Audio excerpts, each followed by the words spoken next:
नमस्कार दोस्तों, आप देख रहे हैं YouTube का प्रसिद्ध चैनल साहित्य टीवी और मैं इंदौर से उषा गुप्ता। विश्व हिंदी दिवस की आप सबको बहुत सारी अनेकानेक शुभकामनाएं। इस शुभ अवसर पर हमें अंबिका कुशवाहा अंबी ने, जो कि पटना बिहार में रहती है, एक लेख भेजा है। वही लेख आपके समक्ष प्रस्तुत है, जिसका शीर्षक है हिंदी हमारी संस्कृति का गौरव और स्वाभिमान है। हम भारतीय हैं और हिंदी हमारी संस्कृति का गौरव है। आज हिंदी न केवल भारत की राजभाषा है, बल्कि विश्व की सबसे अधिक बोली जाने वाली प्रमुख भाषाओं में तीसरे स्थान पर है। भारत के हर राज्य में अपनी अपनी स्थानीय भाषाएं बोली जाती है, लेकिन हिंदी हर राज्य में बोली जाती है।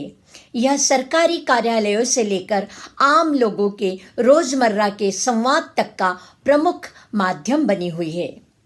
सूर्यकांत त्रिपाठी निराला, फणीश्वर नाथ रेणु, जयशंकर प्रसाद, महादेवी वर्मा, मुंशी प्रेमचंद, हरिवंश राय बच्चन, रामधारी सिंह दिनकर और मैथिली शरण गुप्त जैसे महान साहित्यकारों ने कविता, उपन्यास, नाटक और कहानियों के माध्यम से हिंदी साहित्य को अपार समृद्धि प्रदान की है। ब्रिटिश काल में अंग्रेजों के खिलाफ जन जागरण और क्रांति में हिंदी साहित्यकारों का महत्वपूर्ण योगदान रहा है। आधुनिक काल में मोहन राकेश, गीत चतुर्वेदी, मृदुला गर्ग, मनु भंडारी आदि ने अपनी सशक्त लेखनी से हिंदी को नई ऊंचाइयों तक पहुंचाया है। वर्तमान में समसामयिक मुद्दे पर चर्चित लेखक नृपेंद्र अभिषेक नृप हिंदी में अपनी मजबूत लेखनी द्वारा हिंदी को बढ़ावा दे रहे हैं। हालांकि संविधान लागू होने के 75 वर्ष से अधिक समय बीत जाने के बाद भी उच्च शिक्षा, कानून और तकनीकी क्षेत्रों में अंग्रेजी ही प्रमुख माध्यम बनी हुई है। राजनीतिक स्वतंत्रता मिले 78 वर्ष पूरे हो चुके हैं, किंतु मानसिक गुलामी आज भी बरकरार है और डिजिटल युग में यह और भी गहराती जा रही है। आजकल कई शिक्षित माता पिता हिंदी को हेय दृष्टि से देखते हैं और बच्चों को जन्म से ही अंग्रेजी में बोलना सिखाते हैं। आधुनिक अंग्रेजी माध्यम के स्कूलों में हिंदी बोलना अक्सर प्रतिबंधित सा लगता है। नौकरी के साक्षात्कारों से लेकर सार्वजनिक बैठकों तक अंग्रेजी बोलने वालों को अधिक सम्मान मिलता है, जबकि हिंदी को कमतर आंका जाता है। हिंदी विश्व में तीसरी सबसे अधिक बोली जाने वाली भाषा है, जिसमें लगभग कुल वक्ता 60 करोड़ से अधिक हैं। विश्व के 150 से अधिक देशों में करोड़ों प्रवासी हिंदी बोलते और लिखते हैं। कई विदेशी विश्वविद्यालयों में हिंदी पढ़ाई भी जाती है। भारत की लगभग 50% से अधिक आबादी हिंदी को समझती और बोल सकती है।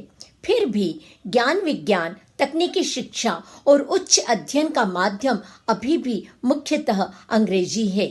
हिंदी साहित्य, काव्य और आलेखों में तो अद्भुत योगदान हुआ है, किंतु वैज्ञानिक और शैक्षणिक क्षेत्र में हिंदी माध्यम की गुणवत्तापूर्ण पुस्तकों का अभाव बना हुआ है। हिंदी भारत की आत्मा है और हजारों वर्ष पुरानी है। यह हमारी सांस्कृतिक एकता का प्रतीक है। दक्षिण भारत के कुछ राज्यों में हिंदी के प्रति विरोध देखा जाता है, जहां इसे थोपने की आशंका भी जताई जाती है, लेकिन हमें यह नहीं भूलना चाहिए कि हिंदी हमारी एकता का सूत्र है। दूसरी भाषाएं सीखना उत्तम है, किंतु अपनी मातृभाषा को तिरस्कृत करना अपनी जड़ों से कटना है। हिंदी में बोलना, लिखना और पढ़ना हमें समृद्ध तो करेगा ही, बल्कि देश की सांस्कृतिक पहचान को भी सशक्त बनाएगा। डिजिटल युग में हिंदी का वैश्विक प्रभाव तेजी से बढ़ रहा है। यूट्यूब, सोशल मीडिया, एप्स और AI टूल्स पर हिंदी कंटेंट की भरमार है। हिंदी भारत की राजभाषा होने के साथ साथ फिजी की भी आधिकारिक भाषा है। भारत के बढ़ते आर्थिक, राजनीतिक और सामरिक प्रभाव से विदेशों में हिंदी सीखने की रुचि बढ़ रही है। विश्व हिंदी सचिवालय हिंदी को अंतर्राष्ट्रीय स्तर पर मजबूत करने का कार्य कर रहा है। संयुक्त राष्ट्र में हिंदी को आधिकारिक भाषा बनाने की पहल जारी है, हालांकि यह अभी पूर्ण नहीं हुई है।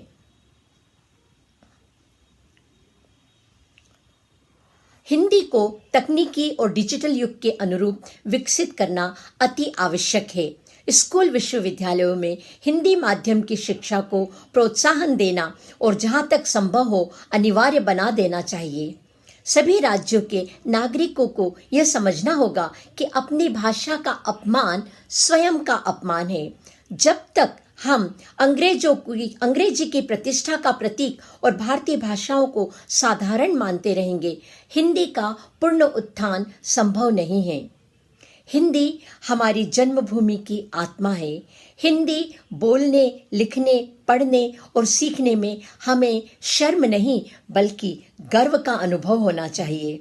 देश में हिंदी के प्रति सम्मान, ज्ञान और स्वाभिमान जगाने के लिए देशव्यापी जागरूकता अभियान शुरू करना अति आवश्यक है।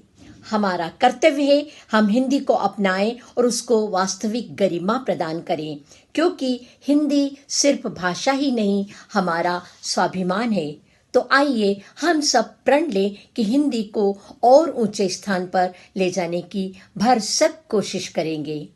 धन्यवाद। साहित्य टीवी के लिए इंदौर से मैं उषा गुप्ता।